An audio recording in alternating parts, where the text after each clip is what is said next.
4, 3, 2, 1, 0. Ignition.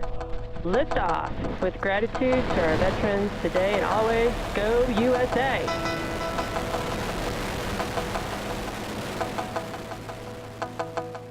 SpaceX just launched 60 more Starlink satellites and crossed 2 major milestones for the company. While the company's Falcon 9 Block 5 first stages are designed for 10 flights, we were yet to see a rocket make more than 3 launches before being retired. This flight marks the first 4th flight of a Block 5 booster, with the commentator and engineer Lauren Lyons stating, "These boosters are designed to be used 10 times. Let's turn it around for a 5th, guys."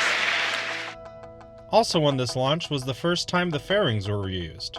Initially launched with the Arab-6A communication satellite, the fairings were not caught but rather fished out of the water. SpaceX has not commented on the refurbishment process or how many times they are expected to reuse a fairing.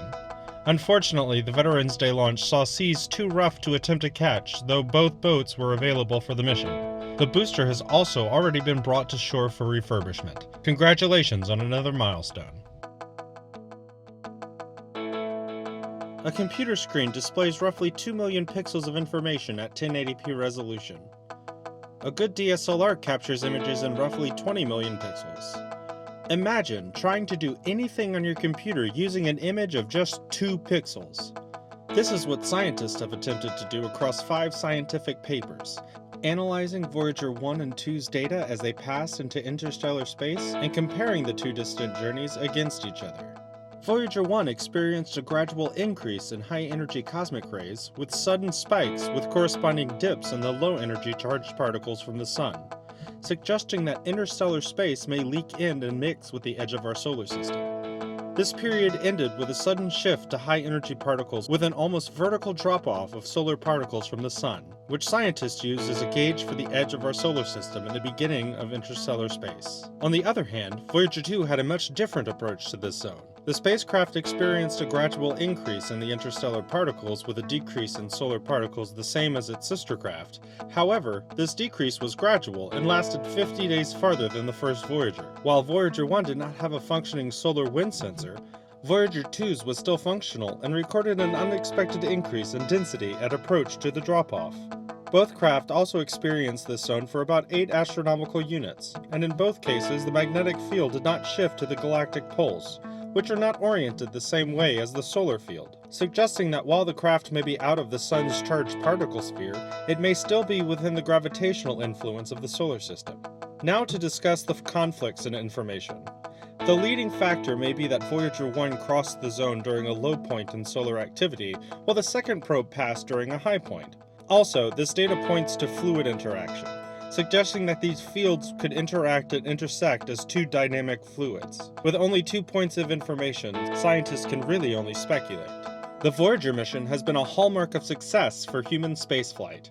The crafts, originally designed for a 4-year mission, have instead run for over 4 decades. Many of the scientists working on the project were not even born when the probes launched. What is even more spectacular is the longevity of the probes themselves. For example, the low-energy charged particle array, which looks for solar particles from the Sun, contains a step motor that rotates the test platforms and had to function for an estimated 290,000 steps over 4 years. Instead, it has performed well over 4 million rotations over 40 years and still reports data. While the craft are expected to last another 5 years before losing too much heat to function, scientists are expected to start shutting down the first instruments within the year to conserve the precious little energy left. The next probe to enter interstellar space is the Pioneer craft. Unfortunately, the craft will lose all power before it reaches 90 astronomical units, so the newer advanced technology will be of no use for a 3rd sample of data from the interstellar barrier. With no plans for another mission,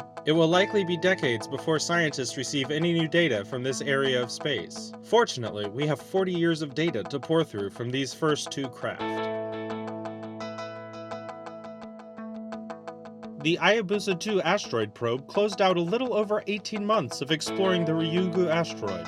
The craft landed on the body twice, collecting samples, also dropping robots and sensors to study gravitational waves and take pictures, and an explosive to collect fresh inner rock samples to return to Earth. The craft fired its control rockets November 13th to begin the slow departure from the asteroid. It will eventually fire its ion thrusters and make the year-long journey back to Earth. As it departs, we should expect some new photos from the craft. JAXA scientists eagerly await the return samples to Earth, which they expect may contain organic compounds. They also updated the mission logo to represent this expectation, tweeting, "If the sample returned from Ryugu contains organics, we may understand how Earth gathered the raw materials for life."